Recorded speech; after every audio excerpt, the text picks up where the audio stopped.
백화점의 반짝이는 장식들은 어린 민준이의 눈을 사로잡았습니다. 생일 선물을 사러 왔다는 설렘에 아이의 입가에는 미소가 번졌습니다. 정숙 할머니는 그런 손자의 모습을 바라보며 행복한 미소를 지었습니다.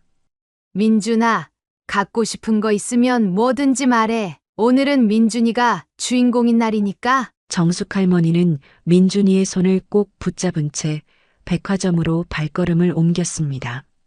화려한 간판이 빛나는 백화점 입구에 서서 지선은 잠시 생각에 잠겼습니다. 오늘 아침에 있었던 일이 떠올랐습니다. 민준이는 평소보다 일찍 눈을 떴습니다. 침대에서 벌떡 일어난 손자는 할머니 방에 들어와 기대에 찬 목소리로 물었습니다. 할머니, 오늘 백화점 가는 날이죠? 정숙 할머니는 미소를 지으며 고개를 끄덕였습니다. 티라노사우루스 울티마 사주시는 거 맞죠? 정숙 할머니는 민준이의 머리를 쓰다듬었습니다. 민준이는 정숙 할머니 아들 부부가 낳은 손자입니다.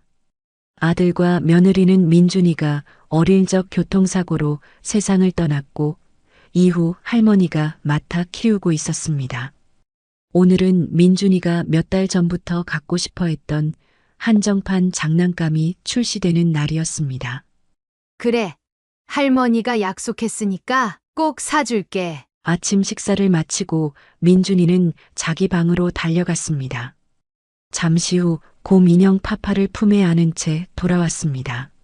파파도 데리고 갈 거예요. 정숙 할머니는 민준이의 말에 웃음을 지었습니다. 그렇게 정숙 할머니는 민준이와 함께 백화점 안으로 발걸음을 옮겼습니다. 백화점 내부는 주말 행사로 인해 평소보다 더 많은 사람들로 붐볐습니다. 형형색색의 조명과 화려한 매장 디스플레이, 쇼핑을 즐기는 사람들의 웅성거림이 공간을 가득 채웠습니다. 할머니는 민준이의 손을 꼭 잡은 채 인파를 헤치며 걸었습니다. 두 사람은 에스컬레이터를 타고 4층으로 올라갔습니다. 장난감 스토어가 가까워질수록 민준이의 발걸음은 더욱 빨라졌습니다. 마침내 도착한 장난감 매장은 아이들과 부모들로 가득했습니다. 민준이가 공룡 장난감을 찾기 위해 주변을 두리번거렸습니다. 정숙 할머니는 가방을 열어 지갑을 찾고 있었습니다. 할머니가 잠시 고개를 들었을 때 민준이의 시선이 한 곳으로 향해 있었습니다. 아이의 눈이 무언가를 발견하고 반짝였습니다.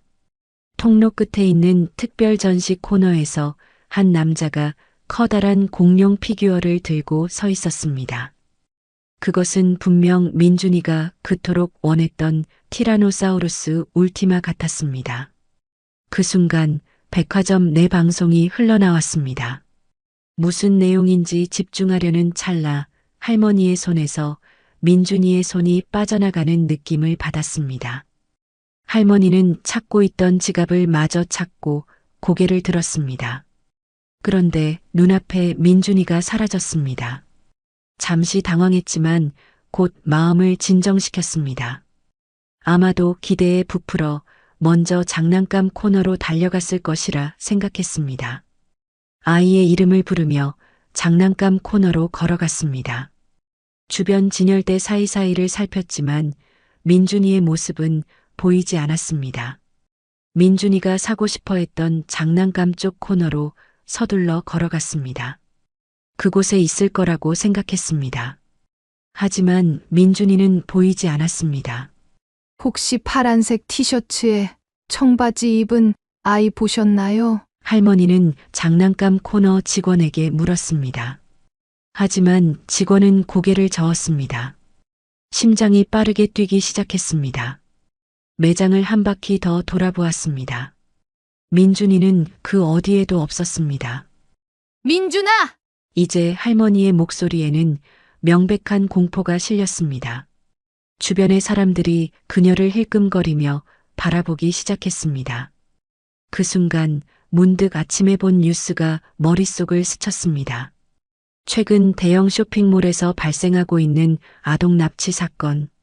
머릿속이 하얘졌습니다. 할머니는 아닐 거라고 스스로에게 속삭였지만 가슴은 점점 더 빠르게 뛰었습니다. 할머니는 주변의 쇼핑객들에게 다급하게 물었습니다. 몇몇은 고개를 저었고 대부분은 무관심하게 지나쳤습니다. 백화점의 소음과 사람들의 웅성거림 속에서 할머니의 불안감은 점점 커져갔습니다. 도와주세요. 아이가 없어졌어요. 결국 할머니는 백화점 직원에게 도움을 청하기로 했습니다. 그녀의 손은 떨리고 있었고 심장은 마치 터져나갈 듯이 뛰었습니다. 그녀의 목소리에는 공포가 묻어났습니다. 직원은 잠시 당황한 표정을 보이더니 안내 데스크를 가리켰습니다. 저쪽으로 가면 보안실이 있어요. 그쪽에 말씀하시면 도움받으실 수 있을 거예요. 할머니는 안내받은 대로 보안실로 달려갔습니다. 심장이 목구멍까지 차오르는 느낌이었습니다. 손은 떨리고 숨은 가팠습니다. 그녀의 머릿속에는 민준이의 얼굴만 가득했습니다.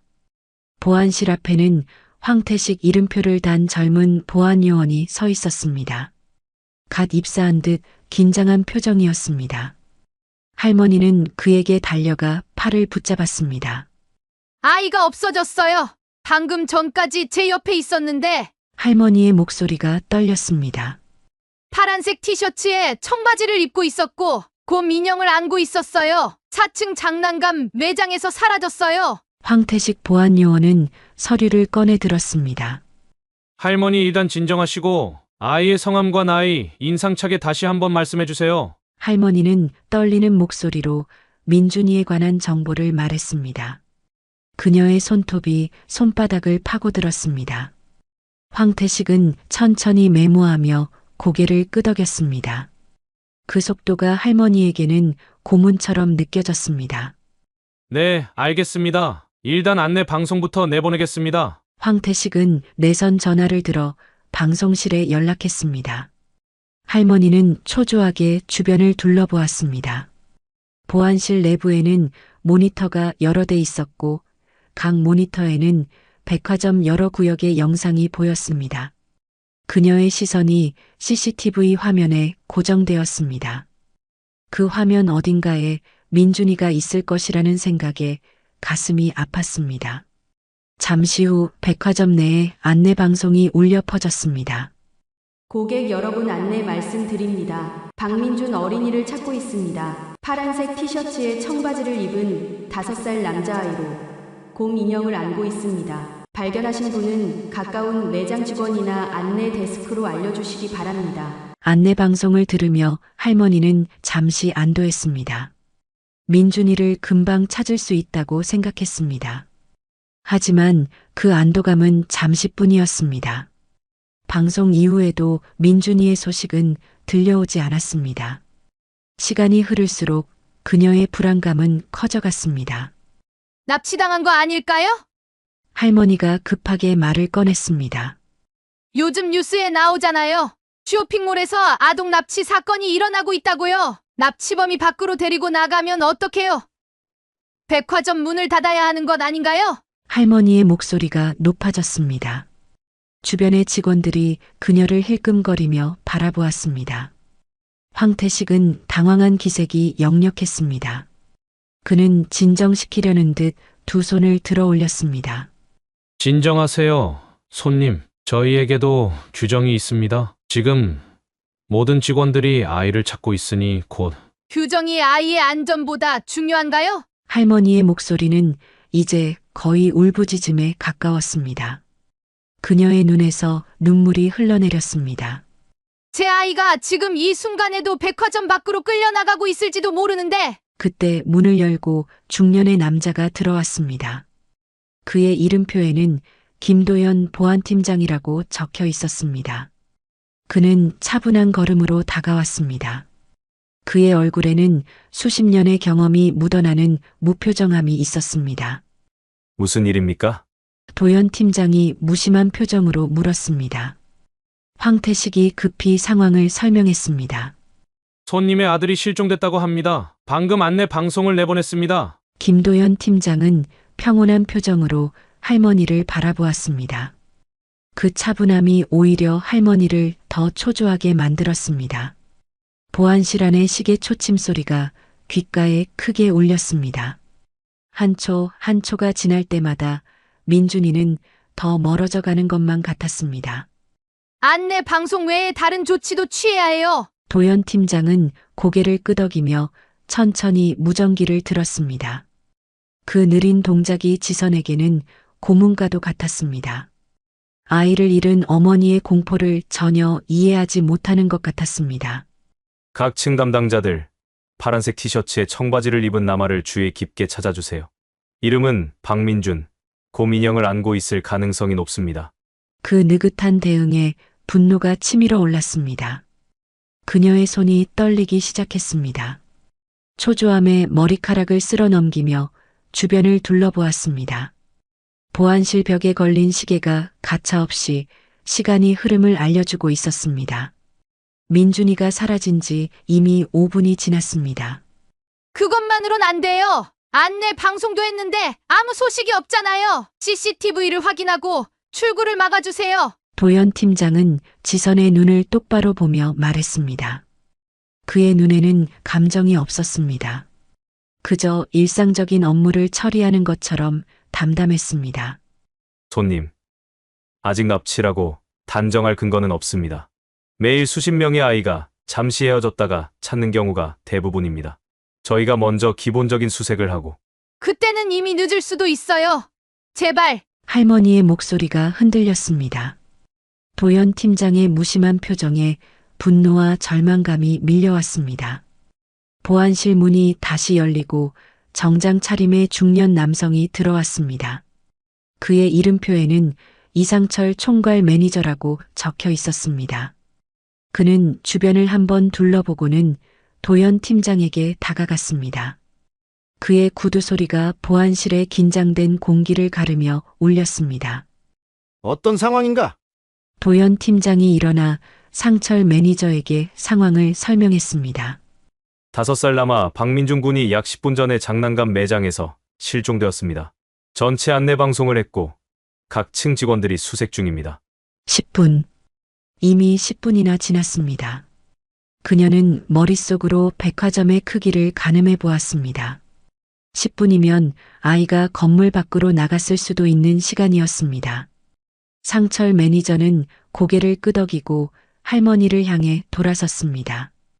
그는 공손하지만 어딘가 기계적인 미소를 지었습니다. 그 미소가 오히려 지선의 심장을 얼어붙게 했습니다. 고객님, 심정 이해합니다. 하지만 진정하시고 저희를 믿어주셨으면 합니다. 이런 일은 자주 있는 일이고 대부분 아이들은 금방 발견됩니다. 자꾸 그렇게만 말하는데 아직 아이를 못 찾았잖아요. 그녀의 머릿속에는 며칠 동안 본 뉴스 영상이 반복해서 떠올랐습니다. 아동 납치 사건. 공포감이 온몸을 휘감았습니다. 상철 매니저는 팔짱을 끼며 말했습니다. 저희 백화점은 아동 실종에 관한 명확한 규정이 있습니다. 만약 15분이 경과해도 변화가 없으면 모든 출입구에 추가 인력을 배치할 겁니다. 걱정하지 마세요. 15분이요? 할머니의 얼굴이 창백해졌습니다. 그녀의 다리가 후들거렸습니다.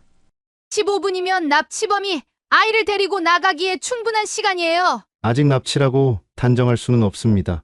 이런 일은 자주 있는 일이고 지금 문을 닫아버리면 백화점 운영의 문제가 제발.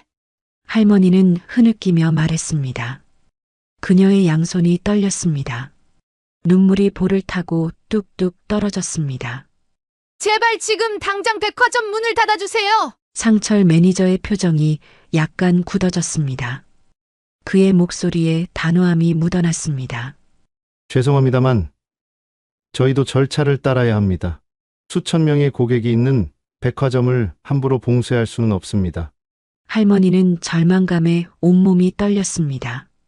주변의 모든 것이 흐릿하게 보였습니다. 그녀의 눈앞에 민준이의 웃는 얼굴이 아른거렸습니다. 그녀의 손이 주먹을 꽉 쥐었다 폈다를 반복했습니다. 상철 매니저가 손목 시계를 확인했습니다. 그 고급스러운 시계가 형광등 아래서 반짝였습니다. 5분만 더 기다려 보시죠. 그때까지 아이를 찾지 못하면 모든 출입구 확인과 추가 방송을 즉시 시행하겠습니다. 할머니의 가슴에 분노가 치밀었습니다. 아들을 잃은 후 민준이는 그녀의 전부였습니다. 세상에서 단 하나뿐인 보물, 그녀의 이유이자 삶 그 자체였습니다. 이 사람들에게 민준이는 그저 업무 처리의 대상일 뿐이었습니다. 보안실의 시계는 너무나 천천히 움직이고 있었습니다.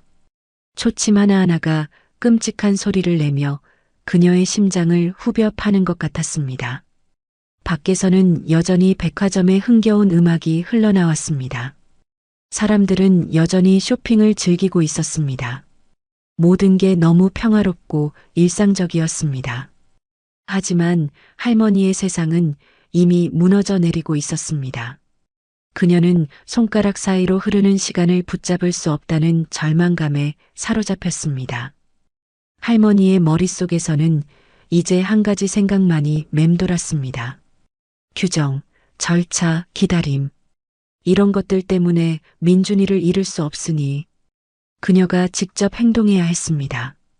무언가 해야만 했습니다. 지금 당장. 할머니는 갑자기 보안실을 박차고 나갔습니다.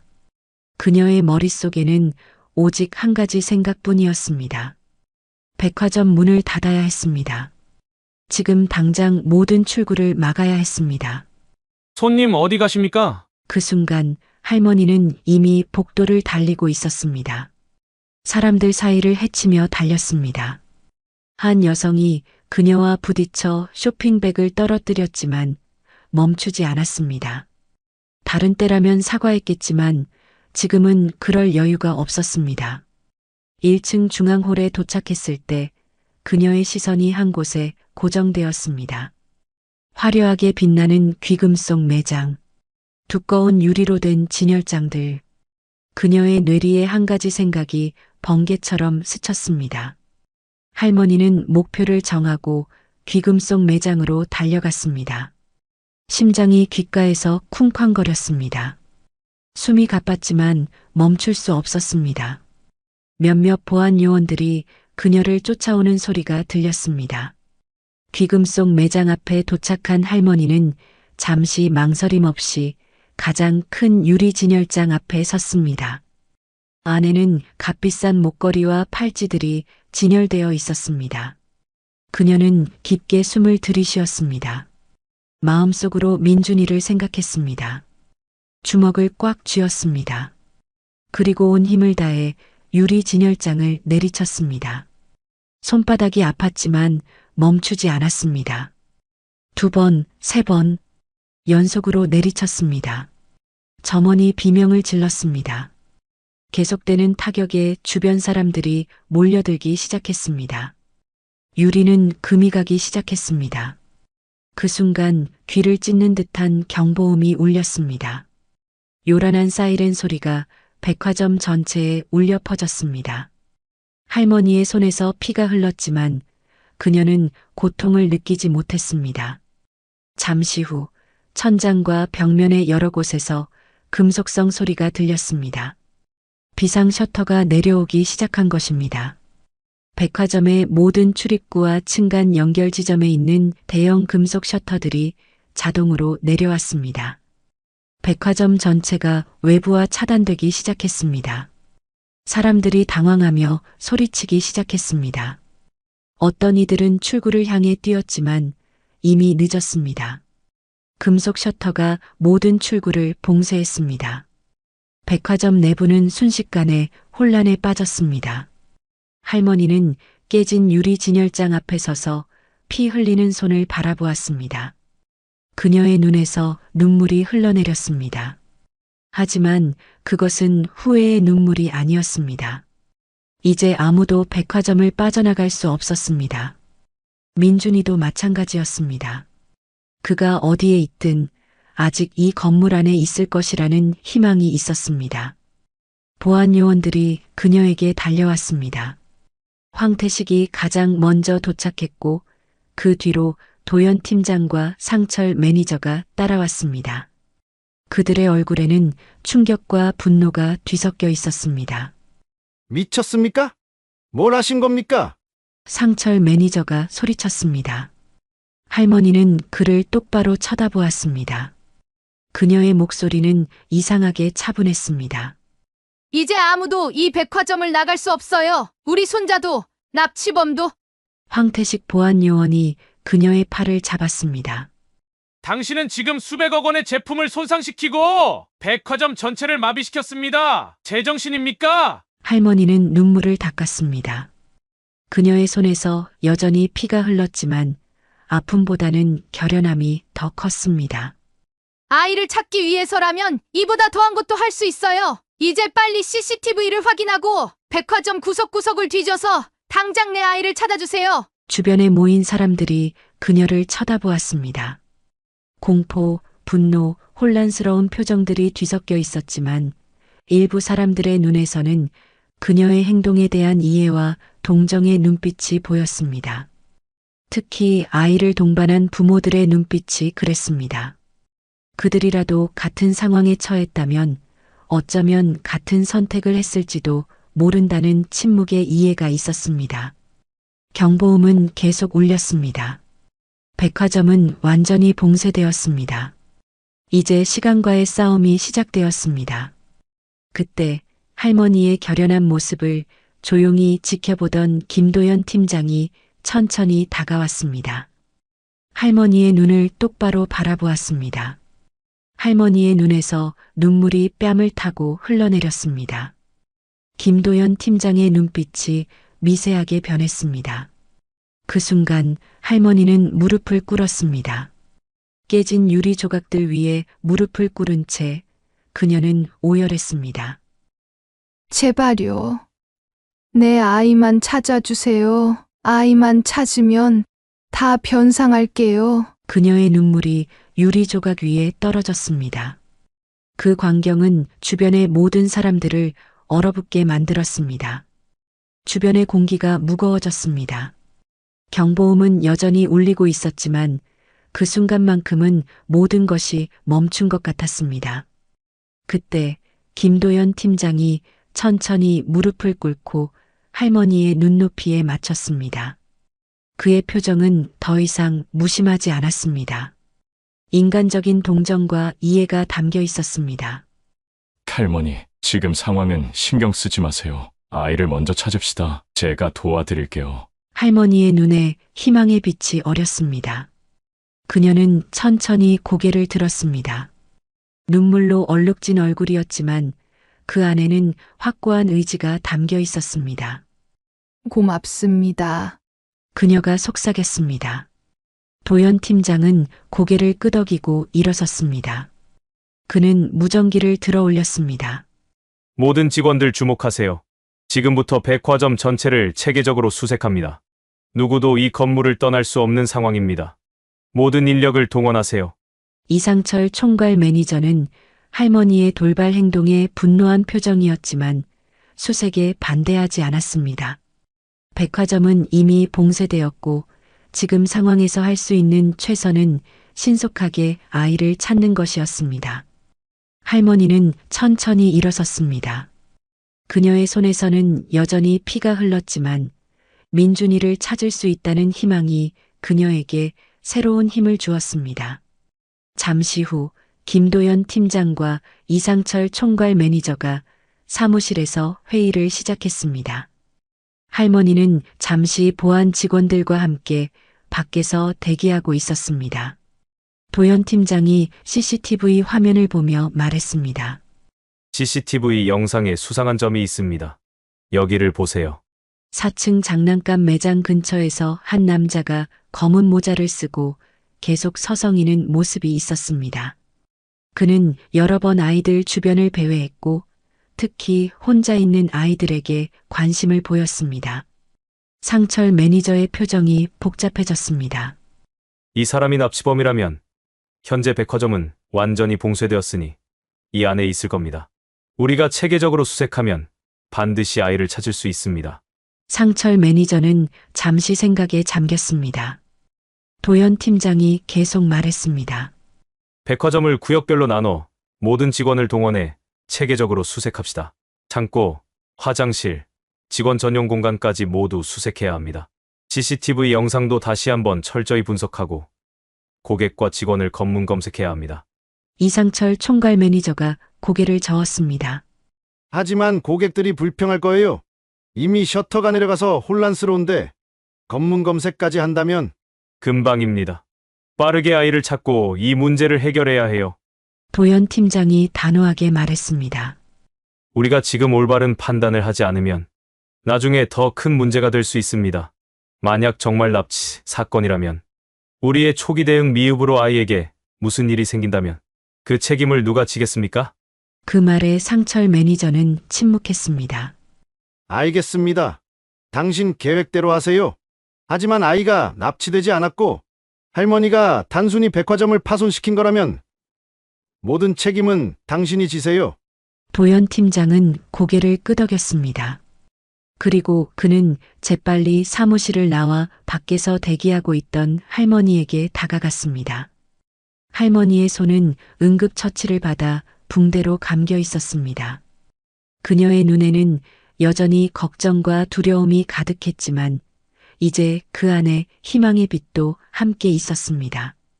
도연 팀장이 정중하게 말했습니다. 지금부터 체계적인 수색을 시작할 겁니다. 할머니는 저와 함께 있으시면 됩니다. 할머니의 눈에 눈물이 고였습니다. 이번에는 감사의 눈물이었습니다. 감사합니다. 도연 팀장은 잠시 그녀의 어깨에 손을 얹었습니다. 그것은 작은 위로의 제스처였지만 할머니에겐 큰 힘이 되었습니다. 믿어주세요. 반드시 찾을 겁니다. 도연 팀장이 말했습니다. 그의 목소리에는 확신이 담겨 있었습니다. 백화점 전체가 수색 체제로 전환되었습니다. 경보음은 이제 멈추었지만 비상 셔터는 여전히 내려진 상태였습니다. 고객들은 직원들이 진정시키며 상황을 설명하고 있었습니다. 김도연 팀장은 사무실 안에서 CCTV를 분석하고 있었고 할머니는 옆에 함께 서 있었습니다. 황태식이 보안 요원이 말했습니다. 4층 장난감 매장의 영상을 우선적으로 확인 중입니다. 아이가 마지막으로 목격된 시점부터 역추적하고 있습니다. 모두가 화면을 주시했습니다. 잠시 후 카메라가 할머니와 민준이를 포착했습니다. 거기요! 화면 속 민준이는 공룡 피규어 진열대 앞에 서 있었습니다. 할머니가 잠시 가방에서 지갑을 찾는 동안 민준이는 진열대 너머를 바라보는 것처럼 보였습니다. 그때 황태식 보안 요원이 화면의 한 부분을 가리켰습니다. 저 사람을 봐주세요. 모두의 시선이 화면 구석으로 향했습니다. 진열대 너머로 한 남성이 서 있었습니다. 약 40대로 보이는 그 남자는 검은 모자와 회색 재킷을 입고 있었고 큰 가방을 들고 있었습니다. 그는 직접적으로 민준이를 바라보고 있었습니다. 할머니의 가슴이 두근거렸습니다. 황태식 보안 요원이 영상을 계속 재생했습니다. 할머니가 고개를 숙여 지갑을 찾는 동안 남자가 민준이에게 천천히 다가가는 모습이 보였습니다. 그는 민준이에게 무언가를 보여주는 듯 했습니다. 민준이가 관심을 보이며 그쪽으로 몇 걸음 다가갔습니다. 남자는 민준이에게 말을 걸었고 민준이는 잠시 고개를 돌려 할머니를 확인한 후 다시 남자를 바라보았습니다. 도연 팀장의 표정이 굳어졌습니다. 영상이 계속 재생되었습니다. 남자는 민준이에게 무언가를 더 보여주는 듯 했습니다. 민준이가 흥미롭게 바라보는 모습이 포착되었습니다. 그리고 잠시 후 남자가 민준이에게 손을 내밀었고 민준이는 잠시 망설이다가 그 손을 잡았습니다. 둘은 함께 화면 밖으로 사라졌습니다. 다른 카메라 영상. 도연 팀장이 급하게 요청했습니다. 황태식이 빠르게 다른 카메라 영상으로 전환했습니다. 4층 복도를 비추는 카메라였습니다. 남자와 민준이가 함께 걷는 모습이 보였습니다. 민준이는 여전히 인형을 안고 있었고 남자는 민준이의 손을 잡고 있었습니다. 저 사람 납치범이에요. 지선이 떨리는 목소리로 말했습니다. 도연 팀장은 급하게 무전기를 들었습니다. 모든 팀에게 전달합니다. 용의자 발견. 검은 모자, 회색 재킷을 입은 40대 남성, 큰 가방 소지. 아이를 데리고 4층 화장실 방향으로 이동했습니다. 모든 화장실과 주변 구역을 철저히 수색하세요. 저도 그쪽으로 이동하겠습니다. 저도 같이 갈게요. 할머니가 급하게 말했습니다. 도연 팀장은 고개를 끄덕였습니다. 그들은 서둘러 4층으로 향했습니다. 에스컬레이터가 멈춰 있었기 때문에 비상계단을 통해 올라갔습니다. 4층에 도착하자 무전기에서 보고가 들어왔습니다. 4층 화장실 확인했습니다. 아무도 없습니다. 계속 찾으세요. 모든 층의 화장실을 확인하고 CCTV는 계속 분석하고 보이는 대로 연락주세요. 도연 팀장이 지시했습니다. 할머니는 점점 초조해졌습니다. 그녀의 가슴은 두근거렸고 숨이 가빴습니다. 민준이를 데려간 남자의 모습이 머릿속에서 떠나지 않았습니다. 그는 분명한 목적을 가지고 있었습니다. 우연히 아이에게 접근한 것이 아니었습니다.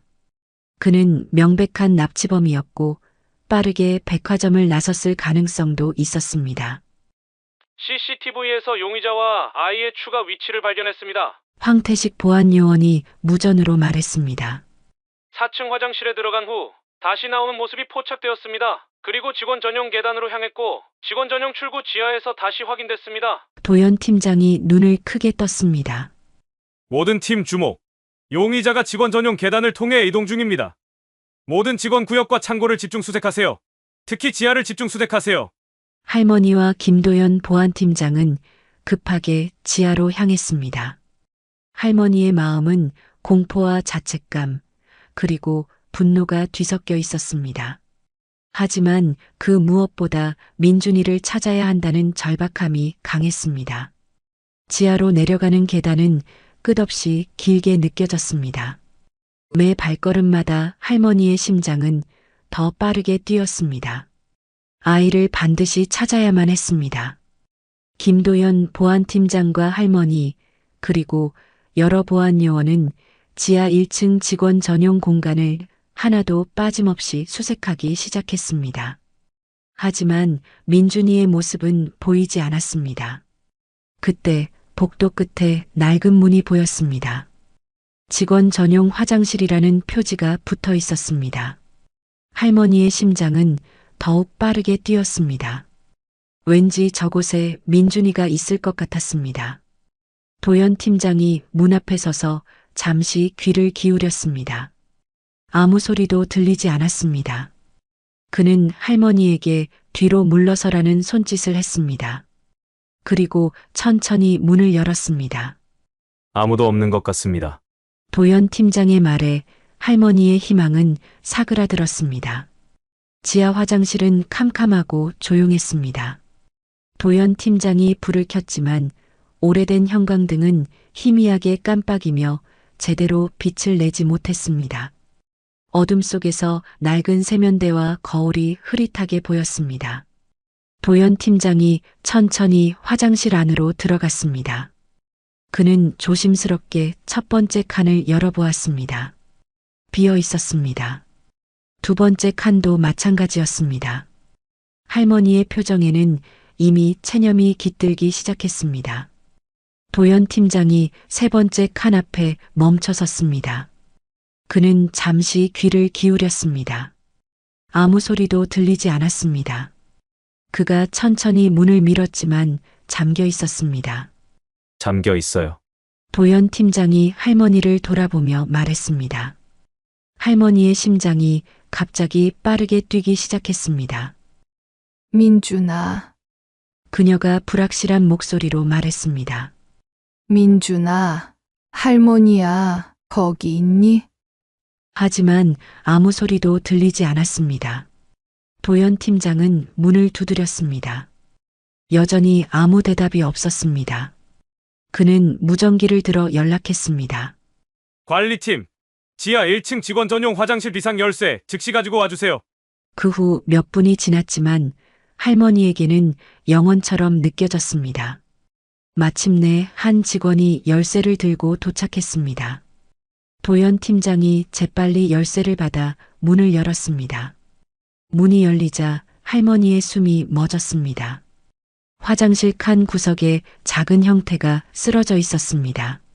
하지만 그 아이는 민준이와 달랐습니다. 머리가 완전히 밀려 있었고 민준이와 옷도 달랐습니다. 김도연 보안팀장과 할머니는 더 가까이 아이에게 가서 얼굴을 봤습니다. 민준이의 얼굴이 맞았습니다. 얼굴은 분명 민준이었지만 머리카락이 없는 모습과 옷이 박인 충격적인 모습이었습니다. 할머니는 민준이를 끌어안았습니다. 민준아, 내 아가. 민준이는 말을 하지 않았습니다. 그저 눈을 감고 누워 있을 뿐이었습니다. 도연 팀장은 즉시 무전기를 들어 소리쳤습니다. 아이를 찾았습니다. 지하 1층 직원 전용 화장실입니다. 의료팀 즉시 보내주세요. 그리고 아이 납치 사건으로 경찰에 즉시 신고해주세요. 할머니는 민준이의 얼굴을 양손으로 감싸고 눈물 어린 눈으로 바라보았습니다. 민준이는 여전히 말을 하지 못했습니다. 도연 팀장이 자신의 재킷을 벗어 민준이의 어깨에 둘렀습니다. 곧 의료팀이 올 거예요. 아이는 괜찮아 보이니까 걱정 마세요, 할머니. 도연 팀장이 말했습니다. 할머니는 고개를 끄덕였지만 민준이를 놓지 않았습니다. 납치범은요? 할머니는 도연 팀장에게 물었습니다. 다른 팀이 계속 수색 중입니다. 아직 빠져나가지 못했을 겁니다. 반드시 찾을 겁니다. 그렇게 민준이를 되찾은 후 몇 시간의 시간이 흘렀습니다. 백화점은 정상적으로 운영되기 시작했습니다. 민준이는 응급실로 이동해서 치료를 받고 있었고 납치범은 수색 끝에 백화점 안에서 검거됐습니다. 도연 팀장이 그를 발견했을 때 그는 중앙 창고 구석에 숨어 있었습니다. 그는 저항 없이 체포되었지만 한마디 말도 하지 않았습니다. 한편 응급실에서는 할머니가 민준이를 바라보고 있었습니다. 할머니는 지치고 창백해 보였지만 눈에는 안도감이 깃들어 있었습니다. 그때 도연 팀장이 들어왔습니다. 민준이는 어때요? 괜찮아요. 상처는 없어요. 할머니는 떨리는 목소리로 말했습니다. 하지만 정신적인 충격이 커서 아직 말을 잘 못해요. 의사가 곧 소아정신과 전문의를 소개해 준다고 했어요. 도연 팀장은 고개를 끄덕였습니다. 시간이 필요할 거예요. 할머니는 도연 팀장을 바라보았습니다. 그녀의 눈에서 분노가 일었습니다. 납치범은 잡힌 거죠? 네, 도연 팀장이 대답했습니다. 최준호, 40세 아동 납치 전과자입니다. 3개월 전에 출소했어요. 3개월 전에요? 할머니의 목소리가 떨렸습니다. 어떻게 다시 또 그렇게 납치를... 그러니까요. 하지만 이번에는 증거가 명백하고 재범의 납치와 감금 외에도 아동학대 혐의가 추가될 거예요. 오랫동안 사회에서 격리될 겁니다. 할머니는 잠시 침묵했습니다. 그녀의 눈에 눈물이 고였습니다. 왜 우리 민준이에게 이런 짓을 한 거죠? 무슨 목적으로? 도연 팀장이 부드럽게 말했습니다.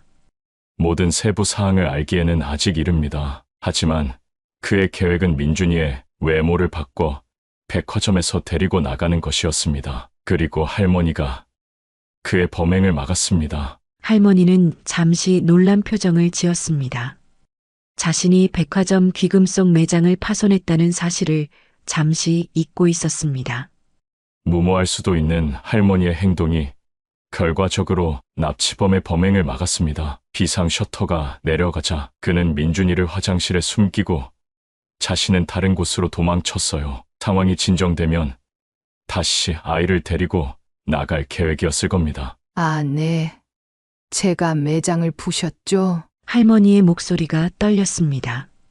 할머니는 본능적으로 옳은 일을 했어요. 도연 팀장이 단호하게 말했습니다.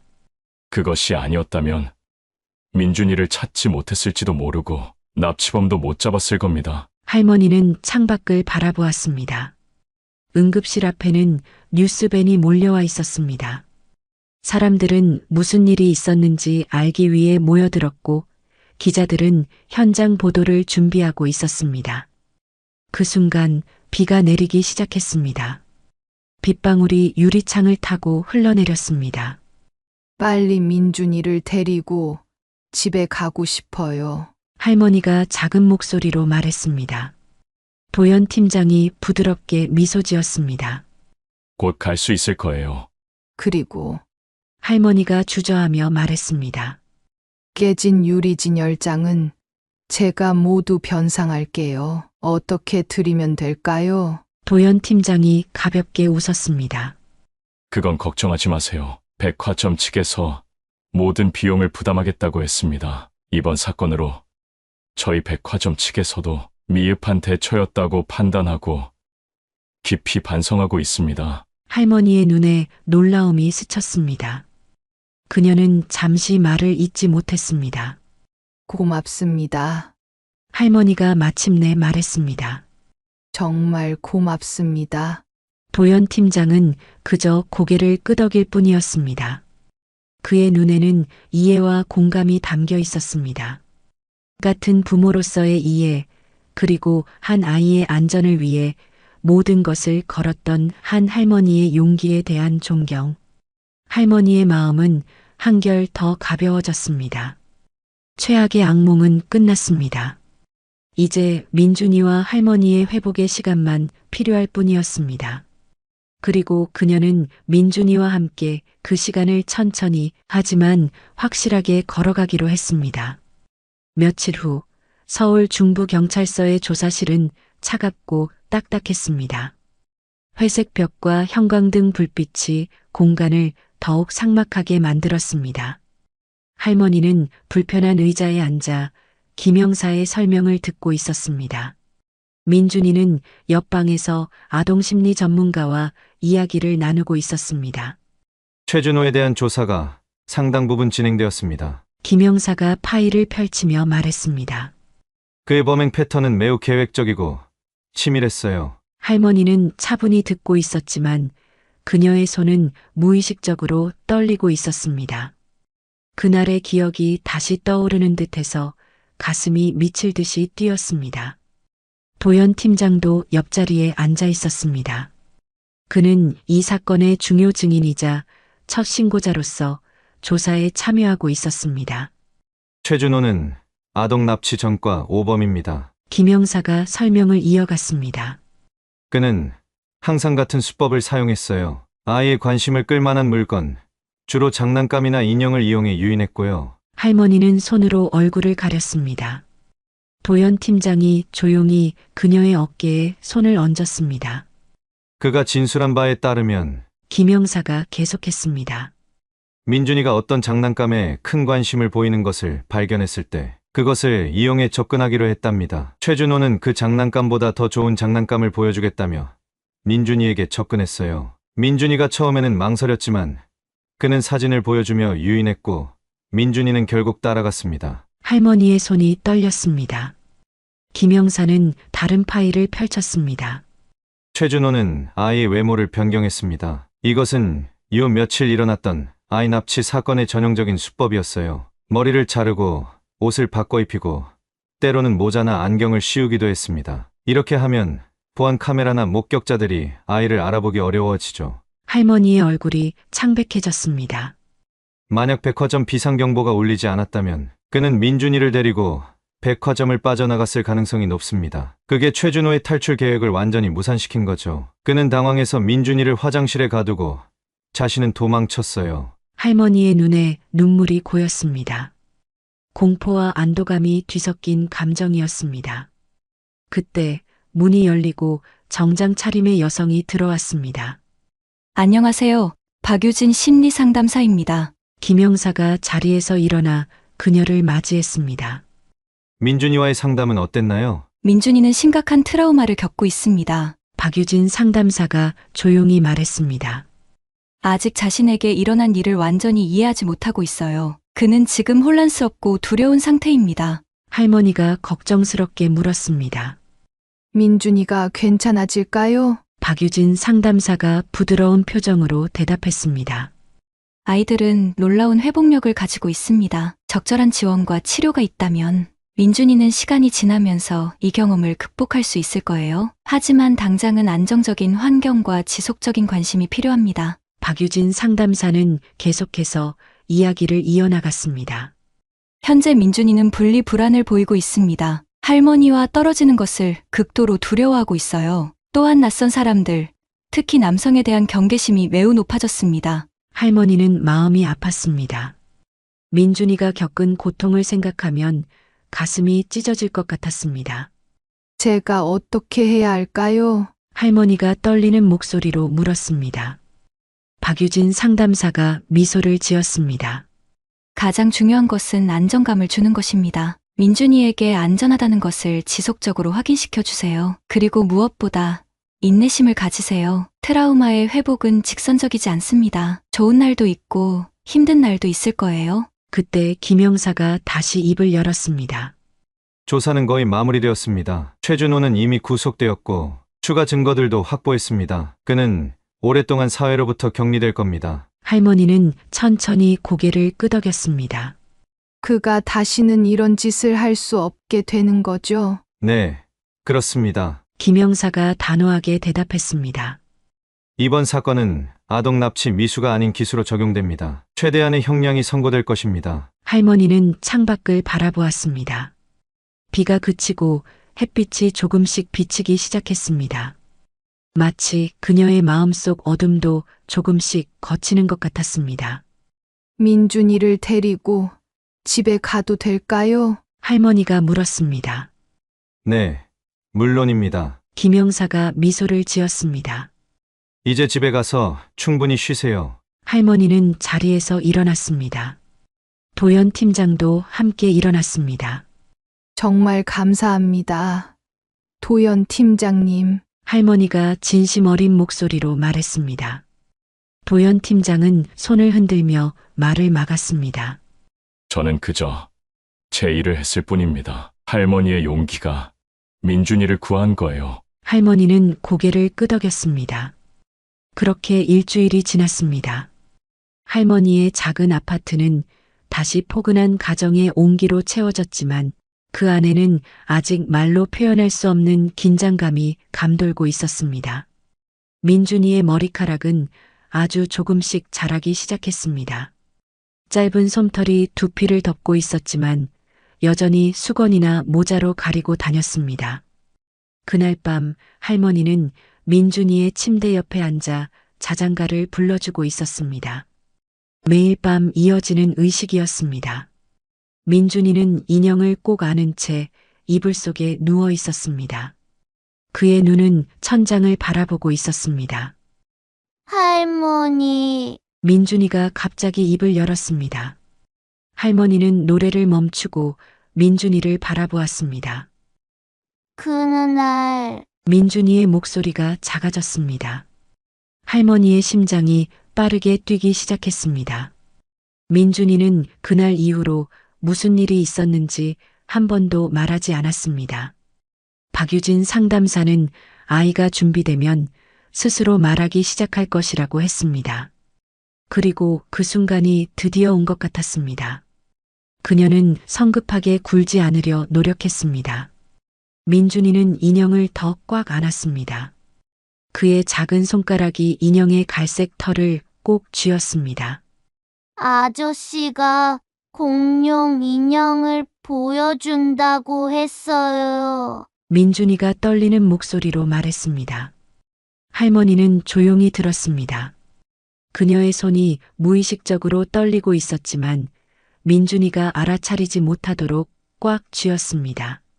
아저씨가 이건 비밀인데 특별한 아이에게만 보여주는 거야 라고 했어요. 그리고 아저씨가 더 멋진 것도 있는데 따라오면 보여줄게라고 했어요. 민준이가 계속 말했습니다. 아저씨를 따라갔어요. 점점 더 멀리 갔어요. 뭔가 이상했어요. 돌아간다고 했는데. 민준이의 목소리가 떨렸습니다. 그는 눈을 꼭 감았습니다. 아저씨가 갑자기 무서운 목소리로 말했어요. 조용히 해. 할머니의 심장이 찢어지는 것 같았습니다. 그녀는 민준이의 손을 더 꼭 잡았습니다. 눈에선 뜨거운 눈물이 흘러내렸습니다. 그녀는 재빨리 닦아냈지만 더 많은 눈물이 뒤따랐습니다. 민준이를 끌어안았습니다. 괜찮아. 이제 괜찮아. 민준이는 이제 흐느끼고 있었습니다. 할머니도 함께 울었습니다. 그녀는 손자를 더 단단히 안았습니다.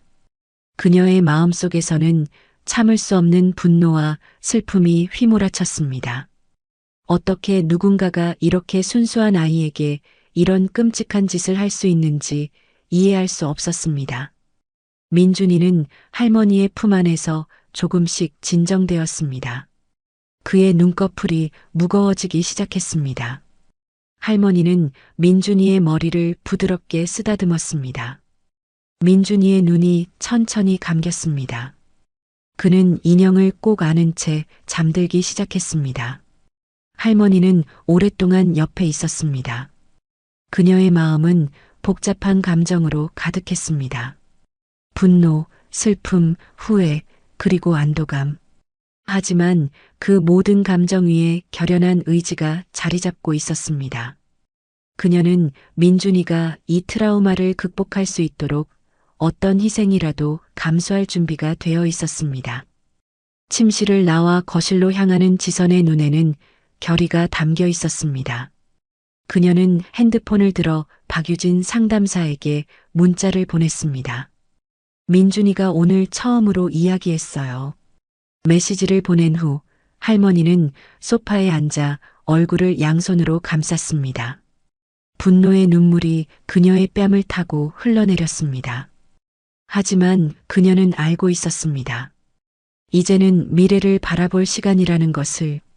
민준이는 살아있고 안전했습니다. 그들은 함께 이 아픔을 이겨낼 것입니다. 천천히 하루하루 한 걸음씩. 며칠 뒤 아침 뉴스의 헤드라인이 화면에 떠올랐습니다. 할머니는 거실 소파에 앉아 텔레비전을 바라보았습니다. 민준이는 아직 자고 있었습니다. 아침 햇살이 창문을 통해 부드럽게 방 안으로 스며들었습니다.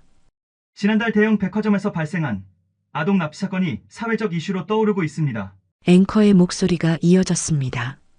아이를 찾기 위해 백화점 진열장을 깨뜨린 한 할머니의 행동이 오히려 납치범의 탈출을 막았다는 사실이 알려지면서 공공장소에서의 아동 안전 문제가 크게 부각되고 있습니다. 화면이 전환되어 백화점 전경이 나타났습니다.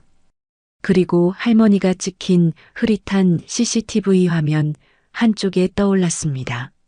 할머니는 불편한 듯 리모컨을 손에 쥐었지만 채널을 바꾸지는 않았습니다.